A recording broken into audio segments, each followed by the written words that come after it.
வாழ்க்கையில ரெண்டு பகுதி உண்டு. ஒன்று நம்முடைய வாழ்க்கையில ஒரு வேலை, நம்முடைய பொருளாதாரங்களை நம் சம்பாதிக்கிறதுக்கு சில பிசினஸ் வேலைகள், குடும்பங்கள், அது ஒரு வாழ்க்கை.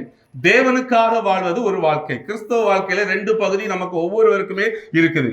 எல்லோரும் ஆண்டவருக்காக வாழ, ஆண்டவருக்காக ஏதோ ஒன்று செய்ய நற்கிரியைகளை செய்ய ஒவ்வொருவருமே அழைக்கப்பட்டிருக்கிறோம். நம்முடைய வாழ்க்கையில் மற்ற பகுதியை பற்றி நான் இன்னைக்கு பேசவில்லை. கிறிஸ்துவுக்கும் நமக்குமான ஒரு தொடர்பு, அவருக்காக நாம் என்ன செய்ய வேண்டும், அந்த நோக்கத்தை நாம் அறிந்து வாழ்வதை குறித்து நான் பேசுகிறேன். அது வேற பகுதி. இதுல நம்ம கரெக்டா இருந்தோம்னா அதுக்கு ஆட்டோமேட்டிக்கா ஆசீர்வதிக்கப்படும். அதுல எந்த சந்தேகமும் இல்லை.